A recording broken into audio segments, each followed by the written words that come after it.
Assalamualaikum warahmatullahi wabarakatuh. Bismillahirrahmanirrahim. Alhamdulillahirabbil alamin wa bihi nasta'in wala umur dunya waddin. Wassalatu wassalamu ala asrofil anbiya'i wal mursalin wa ala alihi wa sahbihi ajmain amma ba'du. Kami siswa-siswi SMA 2 Tambun Utara dari kelas 11 Sosial 2 kelompok 4 akan mempresentasikan materi ekonomi pada bab 8, yaitu perdagangan internasional. Anggota dari kelompok 4 terdiri dari 7 orang, yaitu Alen Dwi Setio, Chania Masrifa, Dimas Trisatyo, Diza Naila, Dwita Dinda, Naswa Putri, dan Taskiatul. Materi yang akan dibahas pada perdagangan internasional terdiri dari pengertian perdagangan internasional, teori perdagangan internasional, manfaat perdagangan internasional, faktor pendorong, serta dampak negatif dari perdagangan internasional.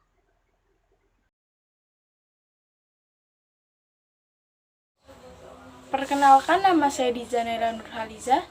Saya di sini akan menjelaskan materi tentang pengertian perdagangan internasional. Perdagangan internasional adalah aktivitas transaksi yang dilakukan pelaku ekonomi lintas negara dalam rangka memenuhi kebutuhan hidup masyarakat. Perdagangan internasional dapat diartikan sebagai kegiatan tukar-menukar atau jual-beli barang dan jasa yang terjadi antara dua negara atau lebih dengan tujuan keuntungan.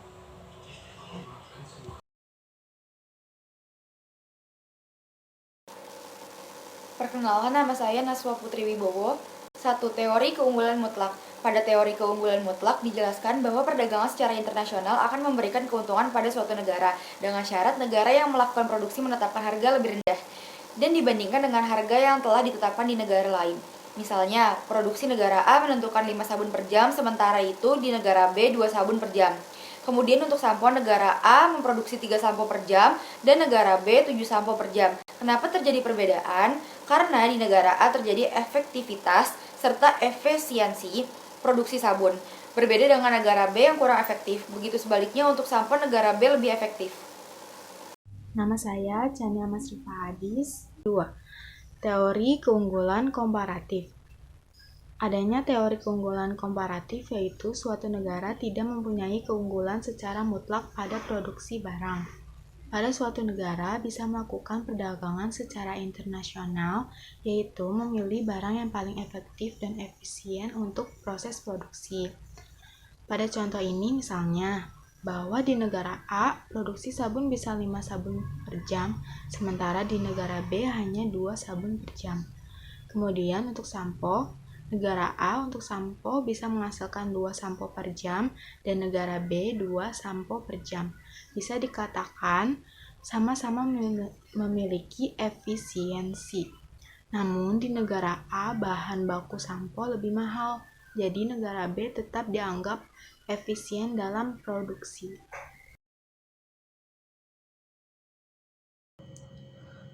Manfaat perdagangan internasional. 1. Terjadi hubungan bilateral dan multilateral.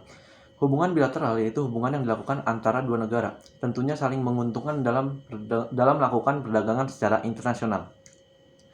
2. Saling bantu secara cepat. Dengan adanya perdagangan secara internasional, tentu terjadi efisiensi dan efektivitas suatu barang atau jasa antar negara. 3. Meningkatkan kesejahteraan suatu negara. Jika terjadi perdagangan antar semua negara, tentunya akan memberikan peningkatan kesejahteraan. 4. Keuntungan internal dan eksternal. Keuntungan secara internal tentu bisa dirasakan oleh negara yang bersangkutan. 5. Memperluas kesempatan kerja. Dengan dibukanya seluas-luasnya perdagangan secara internasional akan berpengaruh pada kebutuhan akan pekerja.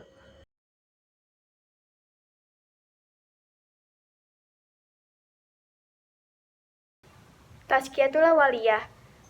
Faktor pendorong perdagangan internasional. 1. Alam. SDA yang melimpah merupakan bekal produksi dan terjadinya hasil suatu produksi yang kemudian memicu perdagangan antar negara, sehingga SDA ini sangat berpengaruh pada terciptanya suatu produk baru.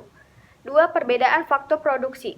Perbedaan dari faktor produksi yaitu berhubungan dengan hasil dan efektivitas waktu. Misalnya, suatu negara yang bisa menghasilkan sabun akan memesan sabun ke negara lain. 3. Adanya kebutuhan produksi. Kebutuhan akan suatu barang atau jasa yang tidak ada negaranya atau dipengaruhi faktor produksi yang ada. 4. Siklus ekonomi dan perluasan jaringan. Dengan adanya perdagangan secara internasional, tentu terjadi siklus ekonomi, yaitu ada penjual dan pembeli. Kemudian kedua belah pihak akan mendapatkan keuntungan dari perdagangan yang dilakukan. 5.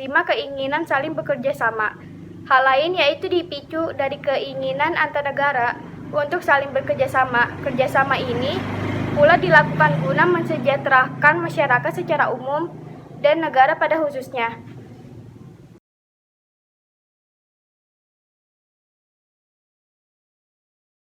Dampak negatif dari perdagangan internasional. 1. Produk dalam negeri semakin. 2. Ketergantungan terhadap negara-negara. 3. Industri kecil kesulitan untuk bersaing. 4. Persaingan tidak sehat.